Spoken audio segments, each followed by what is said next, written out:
VARINDIA News Hour. The Union Budget 2022-23 focuses on long-term impetus to growth.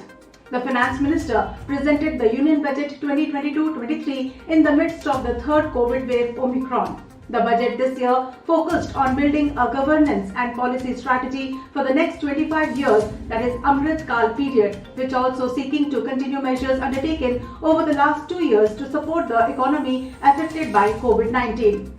Key strategy areas are around a microeconomic welfare outlook to complement the macroeconomic growth outlook, promoting digitalisation and technology to recreate a virtuous capex cycle. We are witnessing a sharp rebound and recovery of the economy, which is reflecting of our country's strong resilience. This year's budget has underlined the government's focus on long-term impetus to growth. While being a balanced budget, it emphasizes on capital expenditure while contributing positively to the quality of fiscal policy.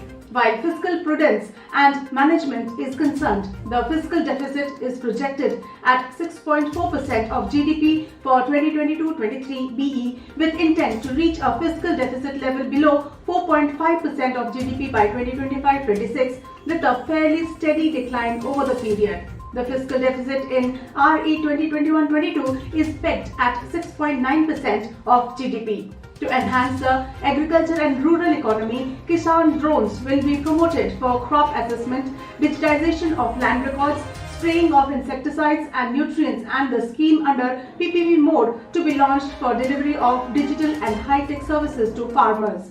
For digital outlay, 1+1 TV channel program for PM E-Vidya will be expanded from 12 to 200 TV channels, and there will be establishment of digital university.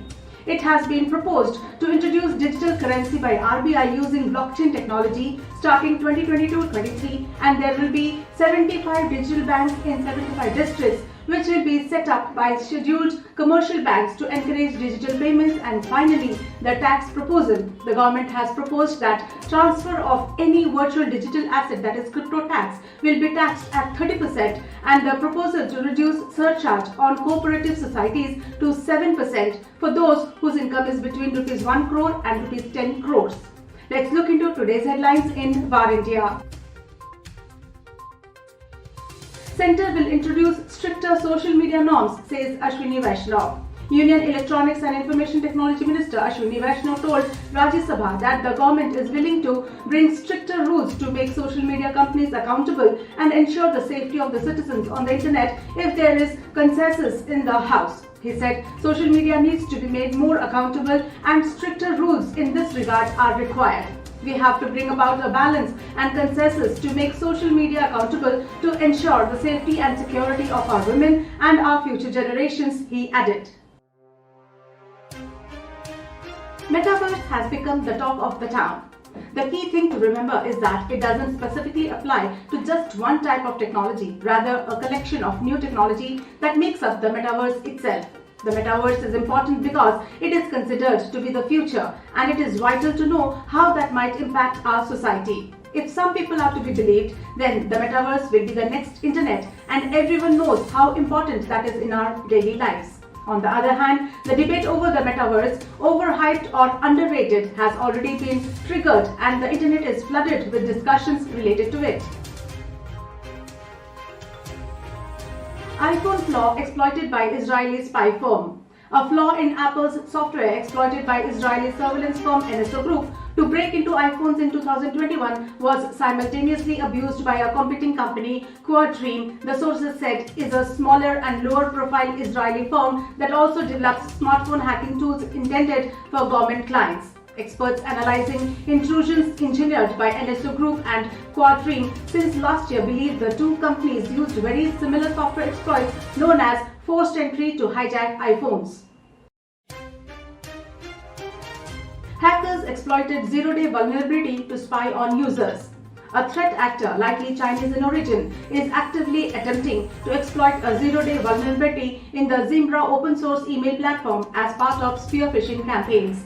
The espionage operation, codenamed Email Thief, was detailed by cybersecurity company Volexity, noting that successful exploitation of the cross-site scripting vulnerability could result in the execution of arbitrary JavaScript code in the context of the user's Zimbra sessions. cloud computing market is expected to reach $287.03 billion by 2025. The cloud computing market value is set to grow by $287.03 billion from 2020 to 2025. The adoption of SaaS helps enterprises in eliminating expenses and complexities associated with managing hardware and software required to run applications.